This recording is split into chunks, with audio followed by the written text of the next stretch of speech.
Halo adik-adik, apa kabar nih? Sekarang aku mau review lagi ya materi dari bab 6, yaitu teks eksplanasi.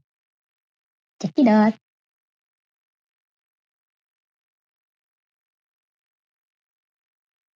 Ayo, masih ingat nggak tuh apa itu teks eksplanasi? Lanjut ya. Teks eksplanasi adalah teks yang berisi tentang proses, mengapa, dan bagaimana suatu peristiwa bisa terjadi. Dari teks ini, kita akan mengetahui sebab akibat suatu peristiwa.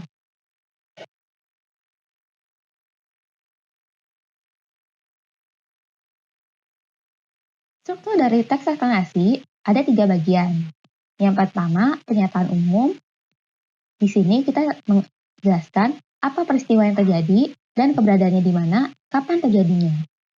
Kalau di urutan sebab akibat, di paragraf ini, kita jelaskan bagaimana prosesnya terjadi secara detail dan urut. Yang terakhir, interpretasi atau kesimpulan. Di sini kita menyimpulkan apa yang terjadi dan mengapa ia bisa terjadi. Begitu, gengs.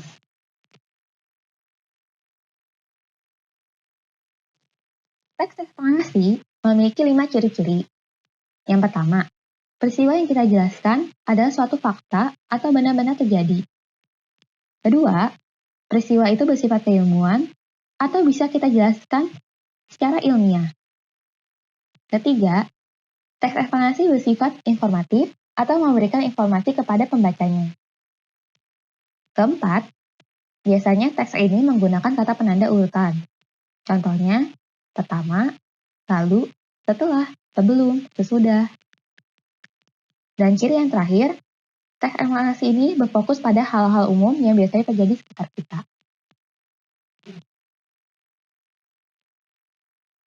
Supaya kita lebih memahami isi teks, kita bisa membuat ringkasan. Caranya gimana? Yang pertama, kita baca dulu tuh teks eksplanasi secara menyeluruh. Kemudian, kita tentukan ide-ide pokok dari setiap paragraf. Ide pokok itu akan kita susun menjadi kalimat yang singkat dan efektif. Terakhir, kita akan memadukan dan menceritakannya kembali dengan bahasa kita sendiri. Tapi harus sesuai dengan pedoman ya. Apa itu kalimat efektif? Kalimat efektif adalah kalimat yang disusun berdasarkan kaidah yang berlaku. Berikut ini adalah ciri-cirinya. Kalimat efektif itu adalah kalimat dengan diksi atau pilihan kata yang tepat, ada subjek dan predikat, sesuai dengan aturan yang berlaku, dan melakukan penekanan pada ide pokok. Ciri-ciri berikutnya akan kita pelajari di syarat.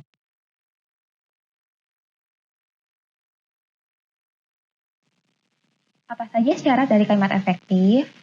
Ada 5 nih teman-teman. Yang pertama, kesepadanan struktur. Selain harus ada unsur subjek dan predikat yang jelas, kalimat efektif dia memakai kata depan pada awal kalimat. Contohnya, kata depan di atau ke. Contoh kalimatnya, di depan rumah ada Ani. Dalam kalimat efektif, kita akan mengubahnya menjadi Ani ada di depan rumah. Kemudian, dalam kalimat efektif juga tidak menggunakan kata yang sebelum predikat. Contoh kalimatnya, dia yang mengajak aku. Agar efektif, kita menjadikannya dia mengajak aku, tidak menggunakan kata yang. Syarat yang kedua adalah kehematan, atau mengurangi kata-kata yang tidak perlu. Contohnya, para siswa-siswi.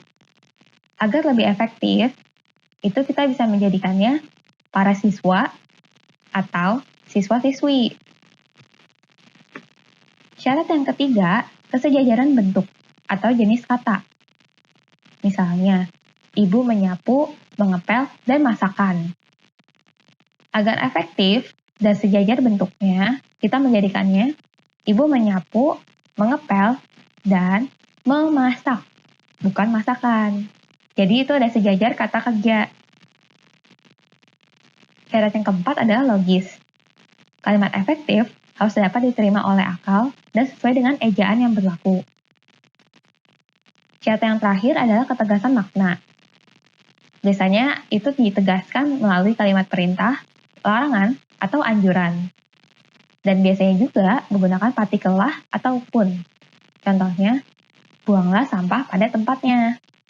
Ada kata lah tuh pada buanglah.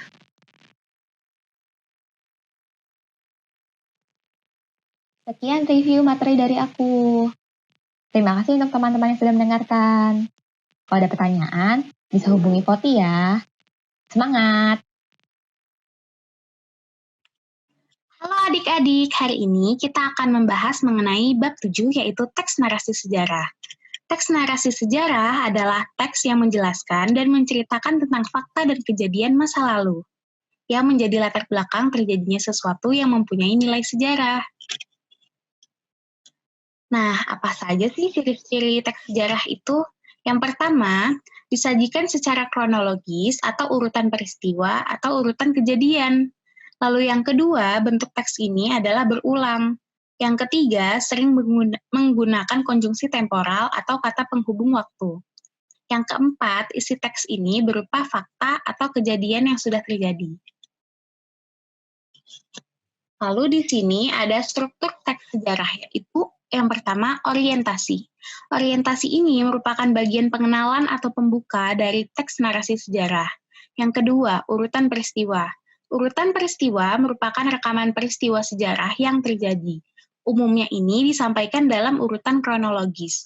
Yang ketiga, reorientasi. Reorientasi ini berisi komentar pribadi penulis tentang peristiwa atau kejadian sejarah yang diceritakan. Reorientasi ini boleh ada maupun boleh juga tidak, tergantung pada kehendak penulis teks narasi sejarah itu sendiri. Nah, di sini ada 6 singkatan yang dapat membantu kita untuk mengetahui isi teks narasi sejarah. Yang pertama itu adalah A, apa. Apa ini adalah unsur pertanyaan yang akan menjawab seputar apa yang akan terjadi dan mengumpulkan fakta dan informasi dari sebuah teks. D itu untuk di mana. Di mana ini untuk mengetahui tempat kejadian sebuah peristiwa. K itu untuk kapan. Kapan untuk mengetahui latar waktu sebuah peristiwa. C itu untuk siapa. Siapa ini untuk mengetahui tokoh yang terlibat. M itu mengapa. Mengapa untuk mengetahui dan menjelaskan sebab suatu peristiwa. Ba itu bagaimana. Bagaimana ini untuk menjabarkan proses dari sebuah peristiwa. Nah, dari keenam unsur ini, kita bisa menyingkatnya dengan adik simba. Adik simba ini bisa banget loh kita hafalin. Yuk kita sama-sama menghafalkan ini. Nah, lanjut lagi di sini kita memaparkan informasi menggunakan kosakata bahasa. Kata baku adalah kata yang digunakan dan telah sesuai dengan kaidah atau pedoman bahasa yang sudah ditentukan.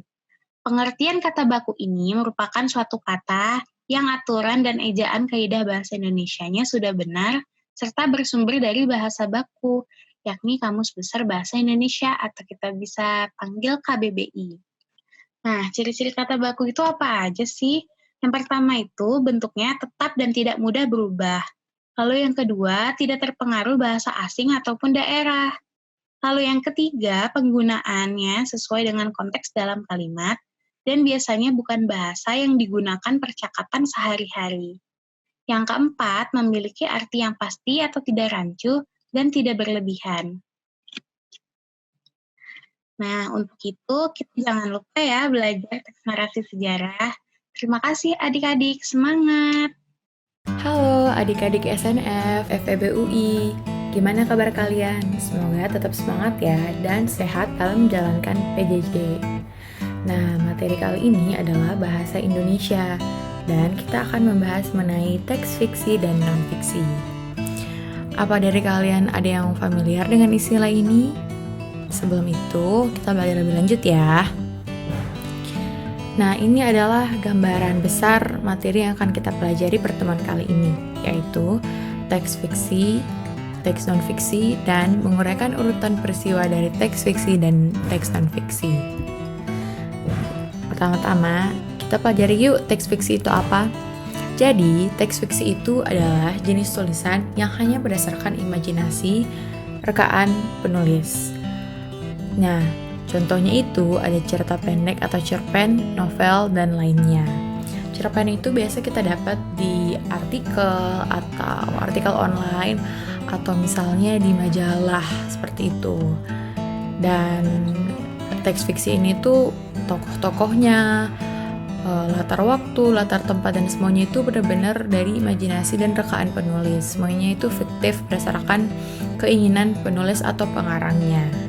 Ciri-cirinya itu seperti berikut: bersifat rekaan atau imajinasi pengarangnya, memiliki kebenaran yang relatif atau tidak mutlak, bahasanya bersifat konotatif atau bersifat sindiran, tidak memiliki sistemika yang baku, sasarannya emosi atau perasaan pembaca, dan memiliki pesan moral atau amanat tertentu. Nah, kalau kita lihat satu-satu nih ya, seperti yang kakak bilang tadi, mereka tuh bersifat rekaan atau imajinasi pengarangnya. Maka dari itu, apa yang dilihat si penulis itu benar, belum tentu benar di mata orang lain kan. Makanya dia memiliki kebenaran yang relatif atau tidak mutlak. Kemudian bahasanya itu bersifat konotatif atau bersifat sindiran, bukan berdasarkan fakta, seperti itu. Lalu tidak memiliki sistemika yang baku karena isinya itu berdasarkan keinginan penulis. Jadi terserah tuh penulisnya mau endingnya atau penutupnya di bagian depan ataupun bagaimana kompleks ceritanya itu terserah si penulis tersebut. Lalu sasarannya emosi atau perasaan pembaca. Hal ini tuh bisa dilihat atau dirasakan ketika kalian membaca cerita atau novel. Kalian tuh pasti bakal merasa sedih ketika tokohnya mungkin tersakiti, atau senang ketika tokoh-tokoh dalam cerita tersebut sedang bahagia juga. Nah, itu tuh emang sengaja dibuat oleh penulis-penulis tersebut. Lalu, pada umumnya di akhir cerita itu terdapat pesan moral atau amanat yang kalian bisa petik dari cerita tersebut. Entah penulisannya secara tersurat atau tersirat. Nah, ini ada contoh dari cerita teks fiksi, Si Kancil dan Rubah dan Burung Bangau. Kedua teks ini itu termasuk teks fiksi, karena yang pertama, ini semua fiktif ya, kan nggak mungkin tuh ceritanya di sini binatang tersebut berbicara. Dalam dunia nyata kan kenyataannya tidak seperti itu. Lalu semua tokoh-tokohnya, latar belakang tempatnya itu semua berdasarkan imajinasi sang penulis. Dan terdapat juga amanat yang bisa dipetik dari kedua teks tersebut. Nah, berikutnya kita akan mempelajari mengenai teks non-fiksi. Jadi, teks non-fiksi itu adalah tulisan-tulisan yang isinya bukan fiktif atau bertolak belakang dengan teks fiksi ya adik-adik. Jadi dia itu bersifat faktual atau fakta atau nyata. Jadi tulisan dalam teks non-fiksi itu bisa dibuktikan kebenarannya karena terdapat alasan yang jelas, terdapat juga fakta-fakta pendukung, terdapat data-data yang telah dimasukkan dalam teks non-fiksi tersebut.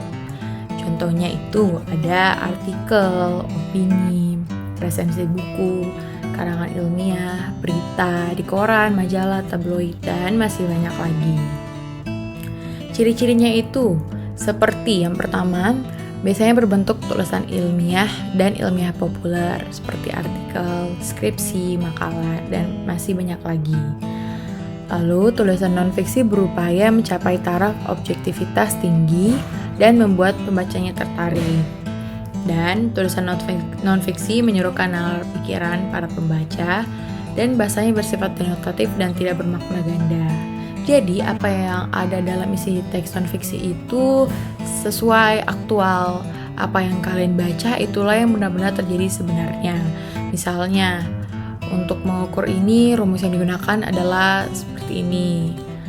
Atau misalnya data-data mengenai jumlah penduduk di Indonesia dan masih banyak lagi. Itu semua tuh memang berdasarkan penelitian, berdasarkan data dan fakta yang mendukung.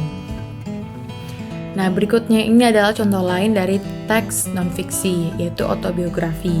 Autobiografi itu adalah biografi yang ditulis sendiri oleh sang tokoh tersebut. Nah, seperti di autobiografi ini adalah Muhammad Hatta. Ayo, siapa yang ingat Muhammad Hatta itu siapa? Berikutnya ini ada jurnal penelitian hukum. Nah, jurnal itu berdasarkan penelitian, berdasarkan fakta-fakta dan data-data, dan kebenarannya itu mutlak. Maka dari itu, ia termasuk dalam teks non-fiksi. Berikutnya, kita akan menguraikan urutan peristiwa antara teks fiksi dan teks non-fiksi. Jadi, dalam teks fiksi dan non-fiksi itu terdapat dua latar yang mutlak ada, yaitu latar waktu dan latar tempat. Latar waktu itu berkaitan dengan kapan peristiwa tersebut terjadi. Bisa jadi pagi hari, siang hari, malam hari, lalu bisa ditambahkan mungkin jamnya, jam 1 siang, jam 7 pagi, atau jam berapapun. Juga bisa ditambahkan hari Senin, Selasa, Rabu, atau bulan, ataupun tahun.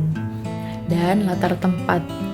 Latar tempat itu berkaitan dengan di mana peristiwa tersebut terjadi. Misalnya, kalau teks Kancil tadi, teks fiksi Kancil tadi, dia latarnya itu ada di hutan, seperti itu. Kalau mungkin autobiografi tadi, mungkin latar tempatnya itu pertama-tama di mana Bung Hatta lahir, atau di mana beliau tumbuh lah, kurang lebih seperti itu.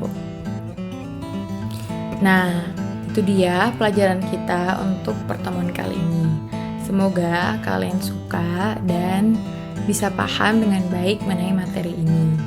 Semangat terus ya PJJ-nya. Halo semua. Nah, selanjutnya kita akan belajar tentang iklan nih untuk mereview bahasa Indonesia yang bab 9. Ayo kita langsung mulai aja ya. Pertama-tama, apa itu sih iklan? Jadi, iklan adalah cara menyampaikan informasi kepada khalayak ramai dengan tujuan 1 untuk mendorong, 2 membujuk, atau memberikan pengaruh kepada banyak orang agar tertarik kepada barang atau jasa yang kita tawarkan. Selanjutnya, kalau tadi kita udah belajar sedikit aja tentang apa sih tujuan iklan, sekarang kita akan bahas lebih dalam lagi nih. Jadi, tujuan iklan yang pertama adalah untuk memperkenalkan produk atau jasa. Misalnya nih, kita baru mulai jualan.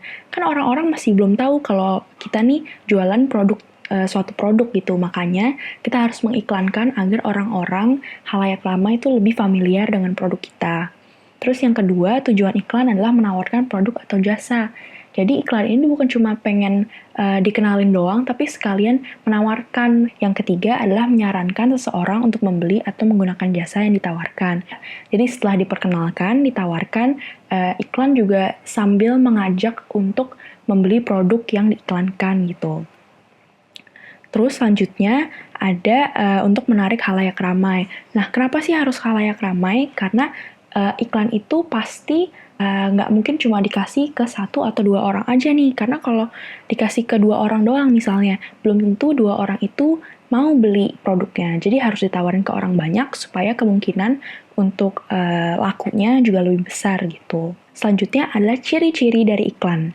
Yang pertama, selalu ada pada tempat yang ramai. Seperti yang tadi udah aku bilang, kalau ada di tempat yang ramai, maka kemungkinan produk itu dibeli, dikenal sama orang, itu pasti lebih luas juga. Yang kedua, informatif dan komunikatif.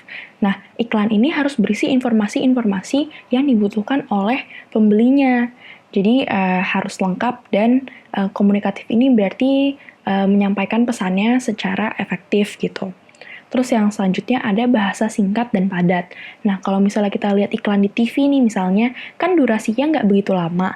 Nah, gimana caranya dengan iklan yang durasinya pendek itu bisa ditangkap semaksimal mungkin oleh para pembacanya atau para audiensnya gitu. Nah, terakhir, yang paling penting harus menarik. Karena kalau nggak menarik, orang mungkin males juga kan melihatnya. Nah, kalau menarik, dia mungkin kepo nih, wah ini apa sih, ada produk apa gitu. Nah, selanjutnya ada syarat-syarat dari iklan. Yang pertama nih, harus jujur dan objektif. Jujur dan objektif ini berarti barang yang kita iklankan dengan iklannya itu harus sesuai. Kita nggak boleh melebih-lebihkan atau misalnya bohong tentang produk kita sebenarnya. Terus yang kedua adalah singkat, jelas, dan mudah dipahami, khalayak ramai. Terus yang ketiga tidak menyinggung pihak lain. Pihak lain ini misalnya seperti kompetitor atau mengandung unsur sara. Jadi benar-benar harus mengandung hal-hal positif aja. Terus yang keempat ini ada menarik dan bisa diterima banyak orang.